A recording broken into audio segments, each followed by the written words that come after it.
All right, Todd was jumping into a story, so I'm just gonna let him continue that. All right, so I was on this trip with my mom. Took her on this trip. She always wanted to go to Alaska. It ended up being this land sea cruise adventure. We started in Vancouver, made our way up through Juneau and into this town in the Yukon Territory of Canada called Dawson City. And this town, think Wild Wild West. It was founded on the gold rush.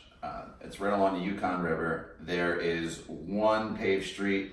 Otherwise, everything's dirt road and boardwalk. And so on the way up there was this big long bus ride through Canada. It was on this guided tour, and I was one of the youngest people on this tour, as you would imagine. And so finally, before we got to Dawson City, I just said to the tour guide, who was, she's probably in her 40s, and I said to her, I was like, can I just go out with you? Like, I just need a break. And she goes, well, like, there's this special shot you do in Dawson City that will get there. I'm like, oh, no problem. Like, I do shots. She goes, it's special. I said, what's so special about this? She goes, well, they take an amputated toe and they drop it in the shot, and you have to do the shot with this amputated toe. And I'm like, I'm thinking like, all right, now I don't know if I want to do this shot anymore. And so we get there, and they encourage you to buy Yukon Jack because you're in the Yukon, all right? So I go buy the Yukon Jack, and I'm like, I don't know if I want to do this. And my mom's like, she doesn't really drink much. She's like, Todd, you're only going to probably be here once. And it's called the Sourdough cocktail by chance. And so you can go online and you can Google Sourdough cocktail, and you'll see all the stuff that comes up. And when you do it, you actually get a number and a certificate. So when our group got there, 66,222 people had been there, had done this. So I ended up being like 66,229, I think my number is. Wow. And so I wasn't going to do it at first. I'm like, oh, this is kind of gross. And, I have pictures of it. It looks like a black dehydrated, toe. I was like, well, I'm only going to be here. Same toe every time? Same toe every time. Oh my God. And so these two older ladies that probably were in their 70s or maybe even 80s on the tour, they get up and they just shoot the shot with the toe. And I'm like, all right, Todd, now you have to do this shot. So the rule is it has to touch your lips. You can't. The toe has to touch your lips. The toe has to touch your lips. It can't enter your mouth. Like, it's a big fine if it enters your mouth, and who wants to put it in their mouth? But so I do the shot, and honestly, like, the Yukon Jack burns more than you feel the toe. The problem is there's this. You give it back to this guy who's an older guy, a white beard, wearing a sailor's hat. He's probably lived up there all his life. He takes the toe and he squeezes the remaining liquid out back into the shot glass, and then he slides it back over and he goes, toe jam. And then you have to finish the shot. But when you're in Dawson City on this tour, and I mean, people know about it. It was like, a guided tour through one of the cruise lines, and they must tell everybody. So all these people are just like around you, cheering you on. It's a pretty cool thing, but you'd be surprised how many people back out of doing this shot. And so does everybody have the toe jam? Does everybody get the extra? Or Everybody has to do it. Okay. Wow, that's disgusting but awesome. And that's I guess that's what travel brings you. And that's a cool part. That's why I wanted to talk to Todd today, because not only does he bring expertise around weather as a meteorologist, but he travels a ton, and he travels deep. Travel is deep in his heart. So this will give us a chance to kind of explore those topics as he takes his profession on the road sometimes. Todd and I actually hooked up in Melbourne, Australia during one of his recent trips, and just had a chance to cut up and hang out a little bit. So I guess my first question to you is, let's talk about a little bit about your travel. So in the last 2 or 3 years, can you name some of the places you've been? Yeah, so growing up, I lived in New Jersey, and I traveled a lot through the United States, the Caribbean, but really didn't do a whole lot of long distance international travel. But my parents, took me to a lot of national parks through the United States, which I love. I love the national parks. I mean, we have a beautiful country. Then my dad got sick and passed away at 65, and he didn't really travel all that much. And I just said to myself, I'm single, I have no kids, I have the vacation days now and a career that, allows me to travel. I'm just going to start traveling as much as I can, and I'm going to see as much of the world as possible. And so the travel bug just bit me. I took my first trip to Europe solo. I went to Switzerland. It was always, one of these places that I wanted to go. I love mountains. I love hiking. So I was like, where am I going to go? Where am I going to start? So I went to Switzerland. And then my family's 100% Dutch. So that trip, I went to Switzerland to Amsterdam and then back home. So that was my first solo venture to Europe. And really the first time I had traveled solo on my own. And I love it. I can travel solo. I meet people different places. And since then, I saw you in Australia, as you mentioned. I've been to Southeast Asia, Vietnam, to Tokyo, to Thailand. I've been to Iceland, and then a whole bunch of other countries through Europe. So definitely have the travel bug, and just looking to plan my next one going forward. Yeah, I think it's similar to me, as I talked about before. I was in my mid-30s when I got the bug. I never, kind of like you, I traveled the US a bunch, but internationally, I never had that exposure. And that first time I went to Istanbul, Turkey, it was like, I can't believe all these things exist outside of America that I'd never been exposed to. And from there, I was done. What are the things that you really, that you grab onto or gravitate towards when you travel? Like what really gets you going when you take those trips? Yeah. So one of the things I always look for is, you always have to fly into a lot of the big cities, initially. But I love trying to go to places that aren't, I would say, quote unquote, super touristy. I love just going and talking to people in the smaller towns. Whether it's some smaller towns in Europe, once you say, like when I was in Switzerland, you get outside of Zurich or you get outside of Lucerne, you get into some of these smaller towns and you just talk to people. I did the same thing in Holland. I only spent, I was based in Amsterdam. I spent, all my nights there, but one day I took a train ride up into northern portions of Holland and where the windmills are. And then the next day I took a bus ride and I went to a big fishing town, like right on this dike on the North Sea, which all the people were still dressed in traditional Holland garb, wearing their wooden shoes around. So I love doing things like that. When I went to Tokyo, I didn't get outside to other places in Japan. That was kind of a stopover. Place I wanted to see on my way to Vietnam and then eventually to Thailand. So I like to get off the beaten path. I like to stay in the big cities, maybe 1 or 2 days, and then I just love to venture out, and I just love meeting locals and just talking to them. You learn so much. A lot of times on my trips, I'll go and I'll have a base itinerary, kind of like my in points, my out points.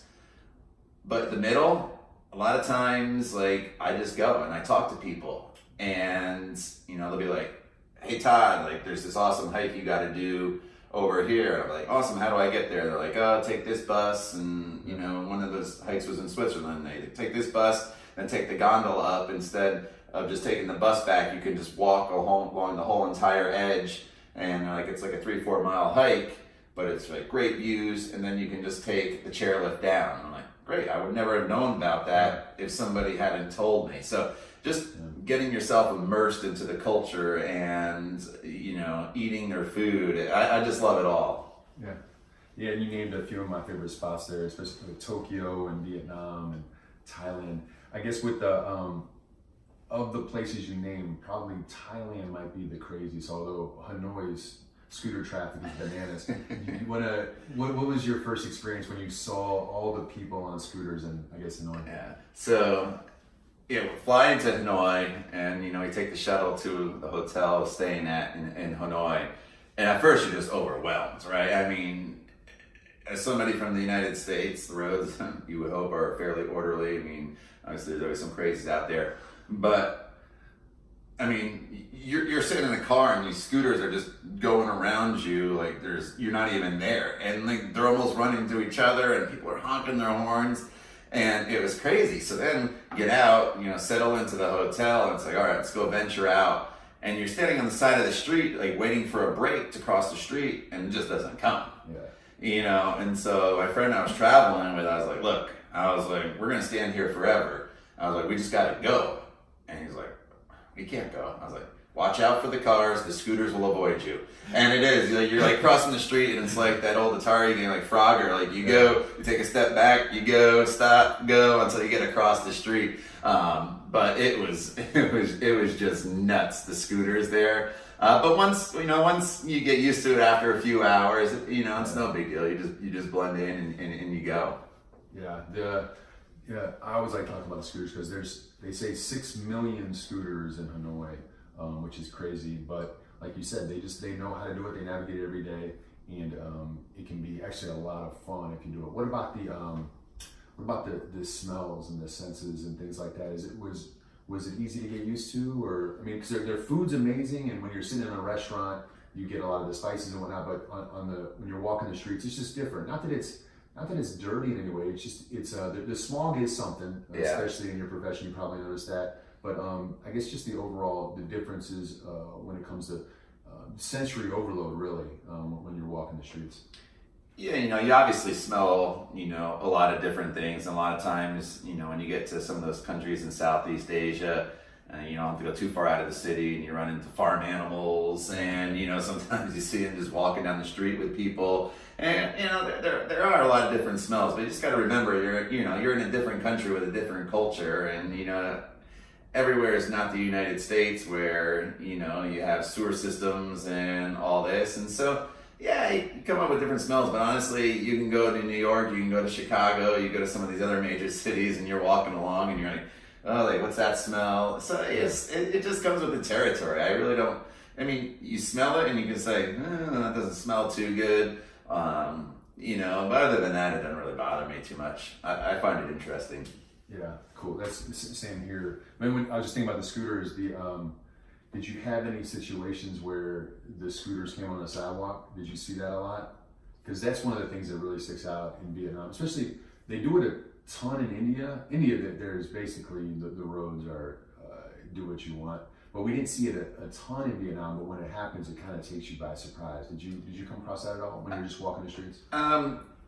I don't know if I had any ride up on me on the sidewalk, but that's where they all park. Yeah. A lot of times in Hanoi. What was so unique about Hanoi that I loved is they have a different block for everything. So like one block is nothing but stores that are pots and pans. Like one is nothing but something that sells luggage. The next block is, like tourism stuff, like trips you can take. And the next block is nothing but clothing.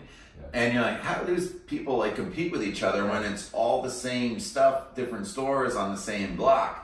And so you walk around to check out all these, different blocks, and it could be tough walking around because, like you said, the scooters, there's nowhere to park them on the street, so they just park on the sidewalks. So a lot of times you're trying to navigate walking the sidewalks, around scooters, around stuff that people have coming out of their stores, and then you say, all right, well, I'm going to walk on the side of the street, and then you got scooters buzzing by you. But one of the awesome parts of Hanoi too is I mentioned, all these different blocks. You get to this section where it is nothing but like bars, and then there's nothing but restaurants, and you can find like all sorts of great food, and you just sit there. You're a lot taller than me, Matt. I'm 6'2", you're 6'6" or whatever. And you sit there on these tiny little stools. You got this little table and you feel like the Jolly Green Giant. But that's part of the whole thing. That's what you love about it. It's just so different and so unique. Coming from the United States and being Americans, but it's awesome just to get out of your comfort zone and, and see those different cultures. Yeah, no, it really is cool. And, Beer Street, I think. Yeah, Beer Street. Beer Street's the best. It's essentially this row of restaurants, but also bars, and I think it got its name because they sell this really cheap kind of quarter, 25-cent beer that comes out of their homemade drafts or whatnot, and you can drink on the street. And just as Todd's describing, you put all the stools on the sidewalk, so there's really, especially on a Friday and Saturday night, you can barely even squeeze through to walk through this place, because everybody just kind of crowds in these streets. And then I don't know if you saw it, it happened when you were there, but the police will come every once in a while, like every 3 hours or so, and then everybody has to move their stoles inside. In I don't know, because I guess it's illegal in some way, and that's their way of saying that, hey, we're going to abide by the rules for these next 6 minutes while the cops are here, and then everybody brings the stoles back out, and you keep partying, you keep having fun. But we were lucky enough to see Vietnam win the I think it was the Southeast Asian Cup, World Cup there, and it was not World Cup, but the Cup for the soccer for I guess it would have been 2018, and it was just bananas in Hanoi. It was a lot of fun. They just took to the streets. I guess transitioning to places you've been, what are some places that are high on your bucket list, or if you got a blank check today, you would pack up and go right away? Blank check wise, I would probably head to South America, only because I haven't been there yet, and I would go there and I would hit Chile, Argentina, and then work my way probably up to Peru, and then eventually into Colombia, and probably my way back to the States. And I mean, there's lots of places within those individual countries I mentioned that I would go. So it would be a long trip, but that's on my bucket list. Another thing that's on my bucket list is just going to New Zealand and getting a camper van and just like cruising all through New Zealand without a time limit, without money costs, and just see the whole entire country.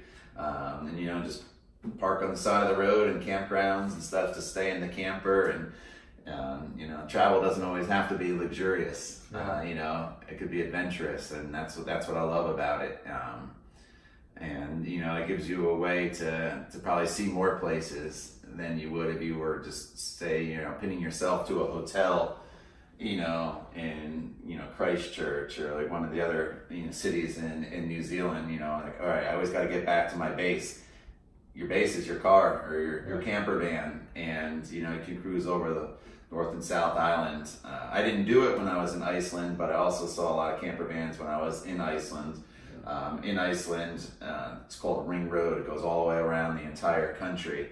And I was only there for 5 days, and so I only kind of did the southern end of the island, but you would see a lot of people in these camper vans. And Iceland is just this beautiful, majestic, place full of nature. You don't go there, for the social aspects of it. Reykjavik's a cool little town, and it kind of has like a bar and club scene, I think. I didn't really do much of clubbing, or I didn't do any clubbing at all there, or partying. But there's these majestic waterfalls, and Iceland, it was amazing how quick it changed. You went from these beautiful waterfalls and greenery to old lava fields that are now covered in moss, and it kind of looked like the moon. And then you would go another, 15, 20 miles, and then it's glaciers. And like the landscape just changed so much over such a short distance in Iceland. So if I was doing it again, I would probably get like one of those camper vans and just go across the entire island.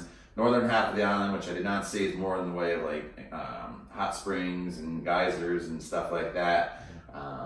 It's a little more rugged and not quite as green as the south end, but it's a beautiful country as well. So, how's the stargazing?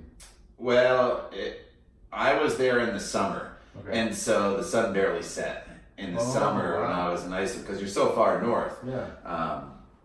And so the sun kind of went down around 11:30 midnight, and it got like dusk, and then the sun was back up around 3:30. Wow. And so if you wanted to do stargazing, and it's a great place to do that, and to see the northern lights, you have to go in the winter, because it's the opposite of the summer. Then it's dark for extended periods of time, and only light for a couple hours throughout the day. Do your rooms did they have the full blackout then wherever you stayed, or did that mess with your sleep pattern? Stayed in one hotel for 3 nights when I was there in Vik, Iceland, and they had blackout blinds. When I was in Reykjavik, I stayed in an Airbnb, and they did not have the blackout blinds. So, you're tired, you go to sleep, you wake up, and you're like, what time is it? You're trying to figure it out, and you have to look at your watch, and shoot, it's only 5:30 in the morning. I gotta get a couple more hours of sleep here before you venture out. Good stuff. Yeah, the comparison there between Iceland and New Zealand, I've heard that a lot, that they're similar but different as well. And I know New Zealand's on your list. I had a buddy that actually hitchhiked, like you're describing. A lot of people do campers. He actually hitchhiked the whole South Island and said it was real easy. So I guess keep that in mind. And I guess that makes me, I want to talk about, I didn't plan on telling this, but the idea that Nikki and I, we traveled as a couple and we saw the advantages of traveling as a couple. But there was also, I think, not necessarily disadvantages, but there's just differences when you travel alone. Because I didn't really do that much. Nikki and I only split up for 3 days, and I went to Lisbon on my own while she was still in Ireland on our trip.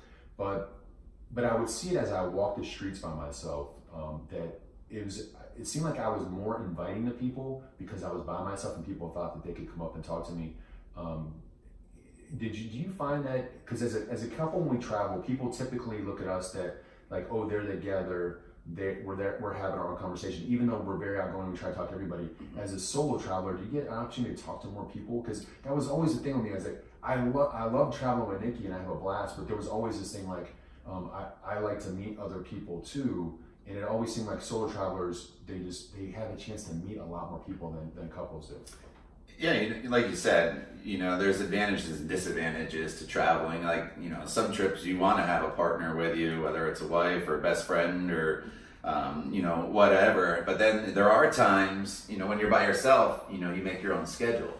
Yeah. You can stay out late if you want. You could, change your plans. A lot of times if you're with someone else, you're like, all right, gonna hit this, they're gonna hit this, and then you get there and everything doesn't, always go according to plan or schedule. So there are some benefits of, traveling solo, especially, for me, I love to hike. And some of the people I've traveled with, aren't so much hikers. They're more into the social scene. So they want to just, hang around and go to bars and restaurants or just sit at the beach and stuff like that. Whereas I like to be, a little more active and explore a little bit more.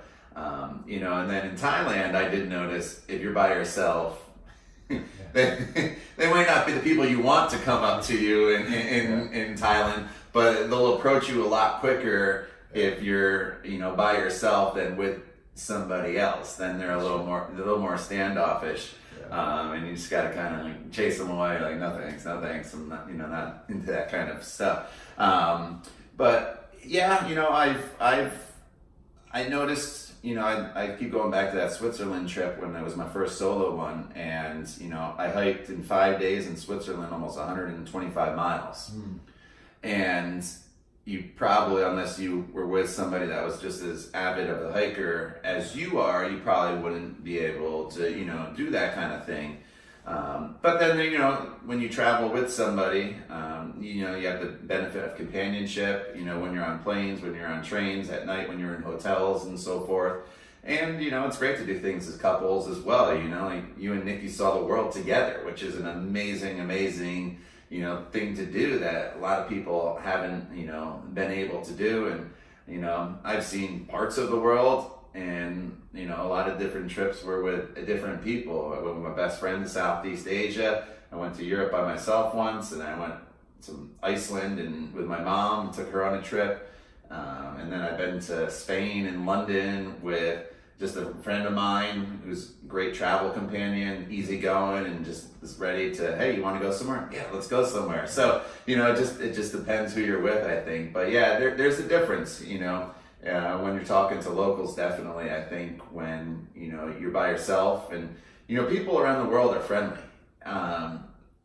You don't really think about it. I think the mentality here in America is like, I don't want to go out to eat by myself. I don't want to go sit at the bar by myself. People are going to think that I'm weird or I'm a loner or something like that. I found in my travels, that's how I met most of my friends and people I keep in touch with now, and people who have given me advice where to go. They see you and they just come up and, you're in London. One guy was like, hey, where are you from? And, you tell them, and he's like, yeah, let's have a pint together, and it was the same in Switzerland. I was in Switzerland, and, the locals there were super friendly. And in Spain, I was traveling with, to go back to, traveling with somebody, we were on probably like day 5 of the trip. We started in London and went to Barcelona, and I was like, I just need like a day for me. And I was like, you do your thing and I'm gonna go do my thing. And she wanted to go and do shopping and everything like that. I was like, well, I want to go put my feet in the Mediterranean. Yeah. And so, I took the train in Spain down, got off whatever stop it is by the Mediterranean. I just walked all along the Mediterranean and put my feet in. It was December, so I didn't swim because it was cold, but I just walked that entire shore there in Barcelona. And so it's great, even when you travel with somebody, obviously have a plan, make sure everybody's safe and you can meet up. But it's okay to break off and like go do your own thing for 2 hours, 4 hours, 12 hours, and you just go and do it. Yeah, and that's that communication, I guess, is probably the biggest thing, so nobody's feelings are hurt. But yeah, even when Nikki and I we travel, we'd always find time to break apart because you can discover so much because we all want to do different things a lot of times when we're traveling. Cool, very cool. I love that you got that bug off that first trip. Same story as me, and now that I talked about it, but my brother and his wife joined Nikki and I in Vietnam, in Da Nang, Vietnam in February, and that was his first kind of international trip. And has ever since we've returned home over these last 3 months or so, he has been talking nonstop. So we're currently in the plans of locking in our next international trip, and it's really exciting. So it's one of those things where if you just take that first step to get out of your box that we're so used to when you make it, because it's coming from somebody that I didn't even know this world was out there, and now I'm probably on the far spectrum of what having a travel bug can do to you to go to extremes that we just walk through.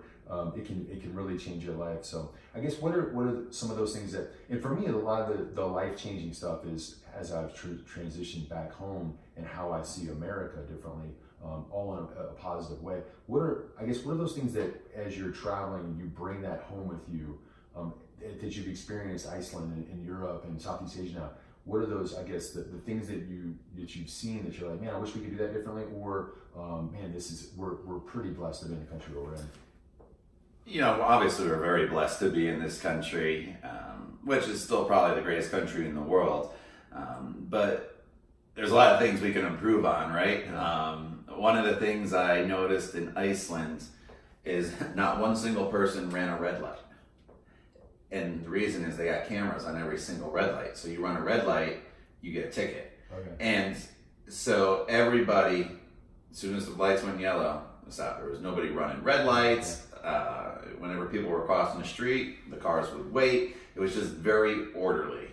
The other thing I noticed is in Europe, a lot of places, especially in Switzerland, how clean it was.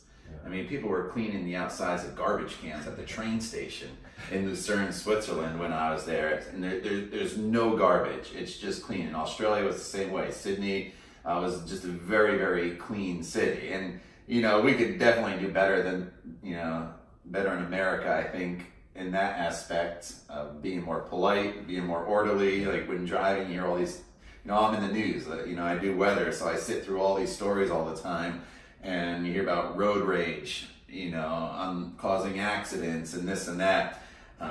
And so I think that's probably like the biggest thing as far as like in Europe. I mean, obviously things are not orderly when you get to Hanoi and in parts of Thailand with the motorbikes, and basically red lights don't matter. But that's a completely different culture. I mean, I think, America and Europe, they're different cultures, but as far as like, economies go and infrastructure and stuff, we're more on the same page. So that's just a couple of things I think I've really noticed. The cleanliness in other countries and just how like polite and orderly people are and like obeying traffic laws and stuff like that. Very cool. You brought up the idea that you're a meteorologist for over 15 years. I guess, have you had any, as you take that profession when you travel, I guess, does that change your perspective on things, knowing what you know about geographies and weather patterns? And has there been any crazy stories? Like when Nikki and I were in Japan, there were 2 typhoons when we were there, which was nuts. One of them was the biggest one they had in 25 years. So have you had any stories like that as you're traveling, things pop up, and when you take your profession on the road, do you do anything differently based on what you do? So when I do trip planning, I always plan it around the weather. So yeah, it's a big part of my life. Like you said, I've been a meteorologist for 15 years now, and I'm currently at the ABC station WRTV in Indianapolis. So you can find me on Facebook at Todd Klaassen RTV6. I post weather-related stuff, but then you see all my pictures from my travels and stuff as well. So yeah, I that trip to Southeast Asia, Vietnam, it's such a long, skinny country. So the weather patterns are a lot different in Hanoi compared to Ho Chi Minh City in the southern portion of the country. And so I purposely, when I went to Hanoi instead of Ho Chi Minh City, because it was dry season compared to rainy season. Because you don't want to travel and then get stuck in rain. But you mentioned the typhoon. When you were there in Japan, we got hit by one as well. It was in and out. Center of the storm, Miss Tokyo. I have a great video. It was the Ryder Cup, and with the time difference, I wanted to watch the end of the Ryder Cup. So I don't know, it was probably like 9 o'clock at night, and I'm walking back from the bar I was watching it, and the wind's just whipping, and the rain's pelting me in the face. So I recorded a video, and I posted it, to my Facebook page at work, so everybody could see. So that's like probably the biggest storm I've ever been in as far as traveling.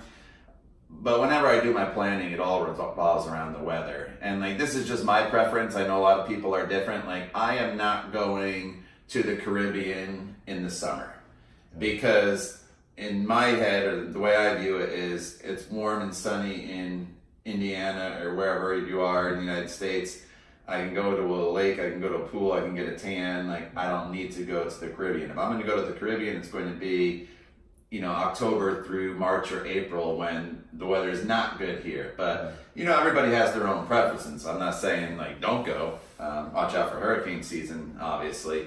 But the biggest thing, obviously, and most people know this, is obviously the northern and southern hemisphere. So you have to keep that in mind. Like, I want to go to Chile, and so I know probably going to do that trip in the winter in the United States, because in December, it's winter here, summer down there. And, when I met you in Australia, it was a great time to go, I thought, because it was kind of on the tail end of their summer and into their fall, where here in the United States, which that was in, beginning of March, we're going from winter into spring. So it was a great time to go to Australia. So you always keep that in mind. But I always plan around the weather. I always check the weather.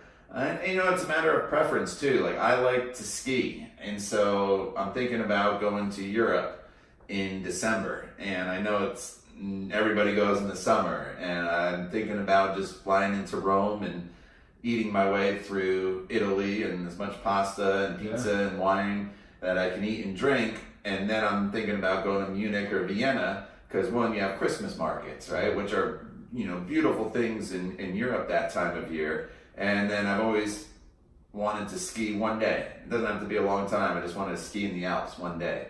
And so you can go, and you can get not only do plan around the weather, but sometimes if you can go to places in off season, you can get much better airfare and much better lodging. Like, I love to travel the first week of December, because nobody with kids is traveling between Thanksgiving and Christmas, right? You spend your family time Thanksgiving, and then you're doing family time Christmas, especially if you're splitting it up, between, the parents, the in-laws and parents and stuff like that, and the kids have school. And, hotels know this, and airlines know this, so you can get great deals that time of year. So a lot of times I avoid peak season, one, for the cost, two, the crowds. And if you can just get like those, that shoulder season, like when I went to Southeast Asia, that was, the shoulder season in between fall and winter. And when I went to Iceland, that was just coming out of spring into their peak season. So it was a little bit cheaper. So I plan around that as well, when thinking about my travels. I mean, obviously you can't avoid it all times.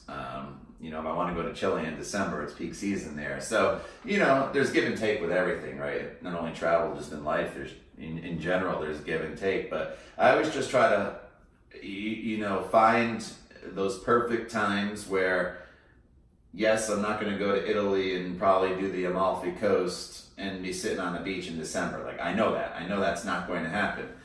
But I can get to, Italy a lot cheaper, maybe $500-600 cheaper in December than I can in, say, July.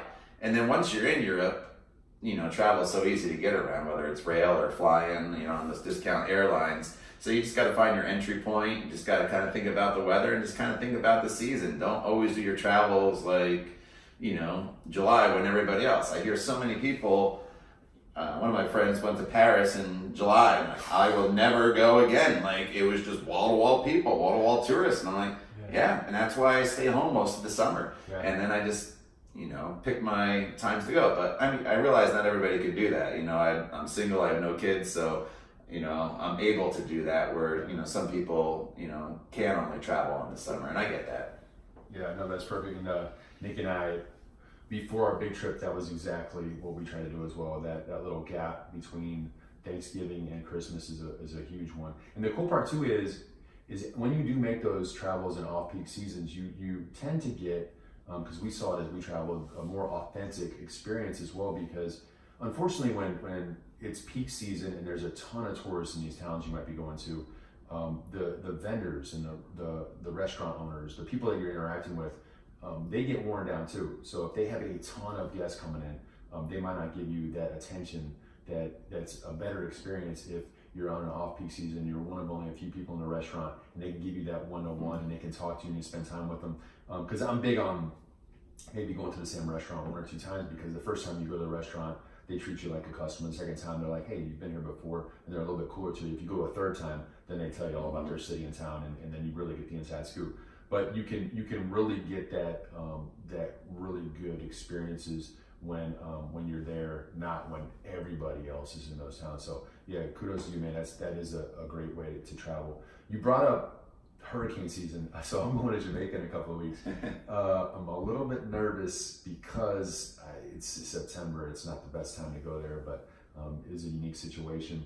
What I guess when you, whether it's work or you just people plan a trip to certain places. So for me going there, what is there any advice you can give me as far as like do these things before you go? And also, are you a travel insurance guy? So travel insurance, it depends where I'm going. Australia, it's pretty Americanized or Westernized, I guess, just to say. They got good hospitals. So I didn't buy travel insurance then. And it's not expensive. I did when I went to Southeast Asia, only because, something did happen. It's a little tougher to get probably somewhere with better medical care than other places. So you might have to fly or do stuff like that. But as I get older, I lean more and more towards getting travel insurance. Just better safe than sorry. You hear about a lot of these instances where people, something happens and then they get stuck and they can't fly out and stuff like that. So I don't think it's a bad thing to have. As far as hurricane season in the Caribbean goes, I always say don't plan around the hurricane. Know that September is getting into peak hurricane season,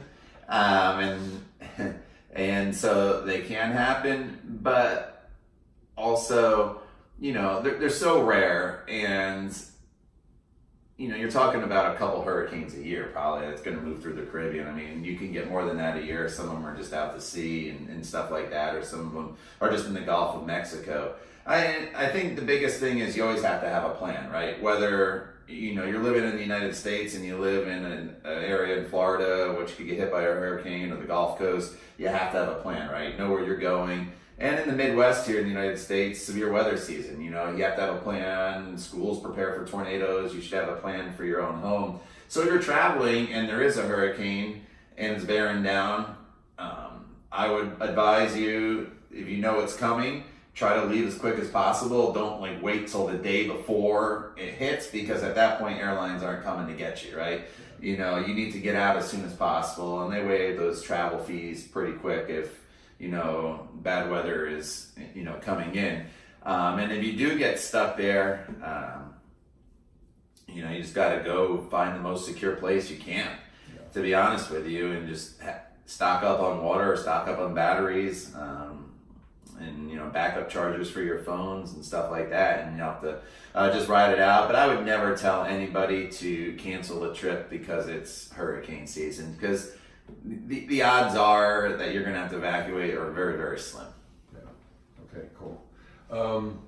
Are there any apps you use? If we looked at your phone, are there apps that you use that I could use as somebody that's not in your profession, that around weather, that are pretty solid? Yeah, there's a lot out there. The one I use the most is called Radar Scope. It's $10 fee to get it. And it's great here in the United States, but there's a lot of free ones out there where you can pull up radar across the world pretty much. When you travel obviously outside of the United States, a lot of things are going to be in Celsius compared to Fahrenheit. So you might need to, a lot of iPhones and Androids have converters and apps and stuff, so you can figure it out pretty easily. I know in my head about, what Celsius and Fahrenheit convert to. As far as in-depth stuff, it's probably too hard to explain. I could look at weather maps in Europe and read them, but the average person's probably not going to be able to pull that up on an app and figure it out. So, the most important thing is, with phones these days, you can pull up an app and it basically shows you the weather. And so you could see if there's any chance of rain, and then if you wanted to dive into it more, you could download, there's tons of apps. One of the ones we use at the station a lot is called Storm Shield, and you can pull up radar and forecast all around the world on that as well. So they're out there. You just gotta find them. And I wouldn't, if you're only traveling for a short period of time, just download a free one, to be honest with you, and you can go from there. Okay, thank you.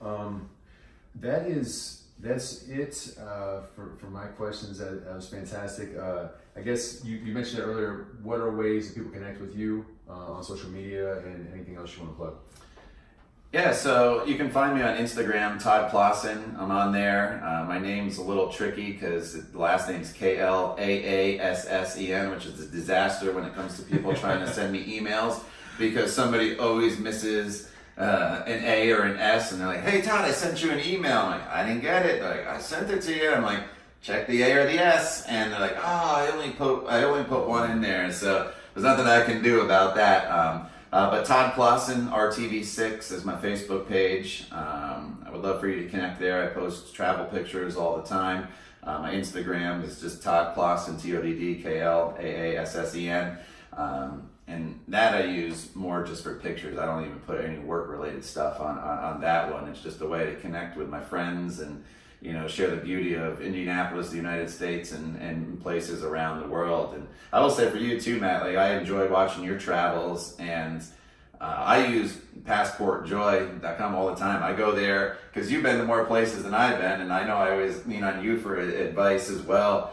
And so I go to your website. In fact, I just bought 2 shirts off of your recommendations for travel on Amazon. So yeah, I'd love for you to connect with me. Appreciate you having me on, and we'll share our travels of the world together. Awesome. Thanks, Todd. Thanks for those plugs, man. I really appreciate it. And thanks for the interview today. Yeah, absolutely. Thank you.